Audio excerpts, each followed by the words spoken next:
আশ্ৰয়হীনভাৱে এখোজো কাঢ়িব নোৱাৰে ল'ৰাজনে। কিন্তু স্বচ্ছন্দে জীয়াই থাকিবলৈ ল'ৰাজনৰ দুৰ্বাৰ হেঁপাহ।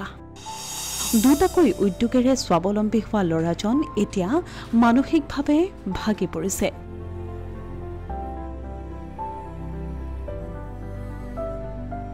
দুয়োখন ভৰি জন্মৰ পৰাই সুস্থ সবল নাছিল ল'ৰাজনৰ।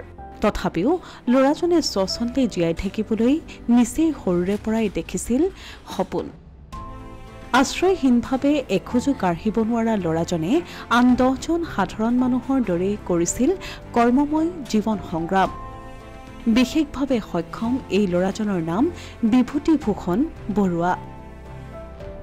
উঠি অহা নৱপ্ৰজন্মৰ বাবে আদৰ্শস্বৰূপ এই ল'ৰাজনে প্ৰবল ইচ্ছাশক্তি আৰু মাতৃৰ সহযোগত অব্যাহত ৰাখিছিল জীৱনৰ কঠোৰ সংগ্ৰাম।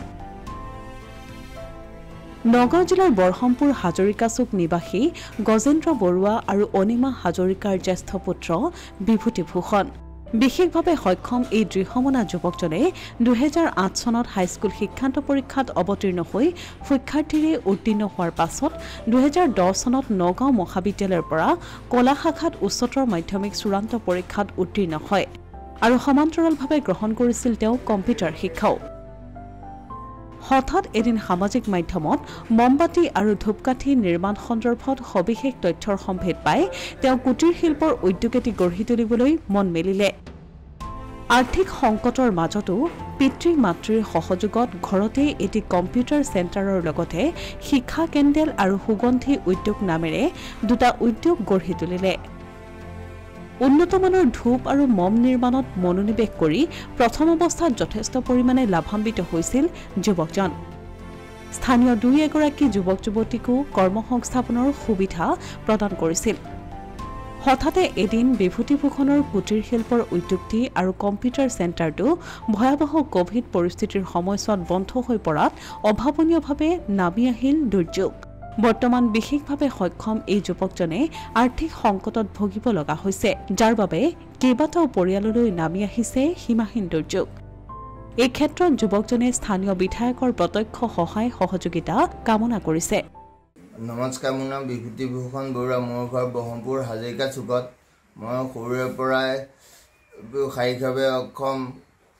বহুত কষ্ট কৰি নগাঁও মহাবিদ্যালয় হায়াৰ ছেকেণ্ডেৰীলৈকে শিক্ষা গ্ৰহণ কৰিলোঁ। তাৰপিছতে মই ভাবিলোঁ যে এদিন বিশেষকৈ মই ঘৰৰ আৰ্থিক অৱস্থাও ভাল নহয়, গতিকে ভাবিলোঁ সংস্থাপিত হ'বলৈ কিবা এটা গঠনমূলক কাম কৰিব লাগিব। পেপাৰতে পালোঁ যে ধূপ আৰু ধূপৰ কথা গম পালোঁ। গম পাই ধূপৰ ইণ্ডাষ্ট্ৰি আৰম্ভ কৰিলোঁ, লগতে মমৰ ইণ্ডাষ্ট্ৰিও আৰম্ভ কৰিলোঁ। কৰ্মচাৰীৰ লগত চলাই আছোঁ। তাৰপিছত আমি বিশেষভাৱে সক্ষম কাৰণে বহুত অসুবিধাৰ সন্মুখীন হয়। ইয়াৰ জৰিয়তে মই আমাৰ নিচিনা মানুহৰ কাৰণে এটা সহায় বিচাৰোঁ যে বিধায়কৰ মহোদয়ৰ জৰিয়তে মুখ্যমন্ত্ৰীয়ে সাক্ষাৎকাৰ ল'ব বিচাৰোঁ, যে আমাৰ নিচিনা মানুহক সহায় কৰি অকণ আগবঢ়োৱাত সহযোগ কৰে। আৰ্থিক অনাটনৰ ফলত শিল্পালয়খন পুনৰ উজ্জীৱিত কৰিবলৈ সক্ষম নোহোৱাত বিভূতিভূষণ মানসিকভাৱেও ভাগি পৰিছে। বিভূতিভূষণৰ মাতৃ অনিমা হাজৰিকাই স্থানীয় বিধায়কগৰাকীৰ জৰিয়তে অসমৰ মুখ্যমন্ত্ৰী ডক্টৰ হিমন্ত বিশ্ব শৰ্মালৈ আহ্বান জনাইছে যেন পুত্ৰক অকণমান দয়াৰ দৃষ্টিৰে চায়। লগতে ৰাজ্যৰ অন্যান্য বিশেষভাৱে সক্ষম যুৱক যুৱতীসকলেও যেন জীয়াই থকাৰ ন্যূনতম সুবিধাকণ পায়। মুক্তিযোদ্ধাৰ পৰিয়ালৰ হৈ আমি চৰকাৰীভাৱে কোনো সুবিধা পোৱা নাইকিয়া। ল'ৰাটো মোৰ ফিজিকেলি হেণ্ডিকেপ, গতিকে তাৰ দুটা ইণ্ডাষ্ট্ৰি আছে। কিন্তু তাক সৰুৰে পৰা বহুত কষ্টকৈ ডাঙৰো কৰিছোঁ। বহুত কষ্টকৈ সি পঢ়িলে হায়াৰ ছেকেণ্ডেৰীলৈকে। তাৰপিছত পঢ়িব নোৱাৰিলে, টকা পইচা আৰ্থিকভাৱেও অসুবিধা হ'ল আৰু তাৰো স্বাস্থ্য ভাল নহয়। দিনে তাৰ বেমাৰটো বেছি হ'ল।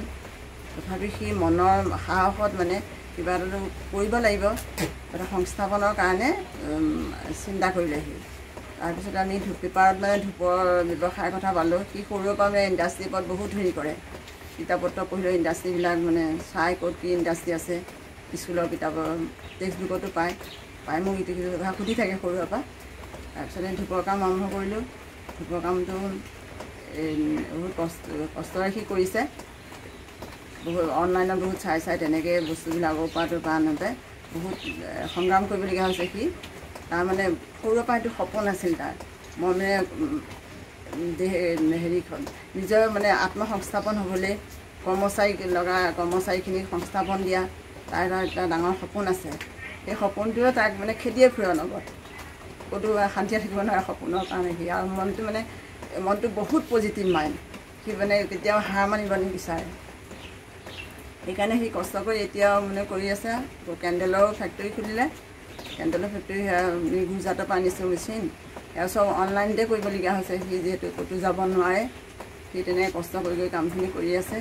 গতিকে মই চৰকাৰক অনুৰোধ জনাওঁ, MLA থ্ৰুৱেদি মুখ্যমন্ত্ৰী মহোদয়ে আমাক অলপ সহায় কৰি আগবঢ়াই নিয়ে যেন। নহ'লে ল'ৰাটোৰ মানে যিখিনি মনৰ হেঁপাহ আছে, যিটো সপোন আছে, সেইখিনি যদি হেৰি কৰিব নোৱাৰে, পৰিপূৰ্ণ কৰিব নোৱাৰে, ল'ৰাটো আৰু বেমাৰী হৈ যাব। অসমীয়া প্ৰতিদিন ডিজিটেল সংবাদ বৰহমপুৰ।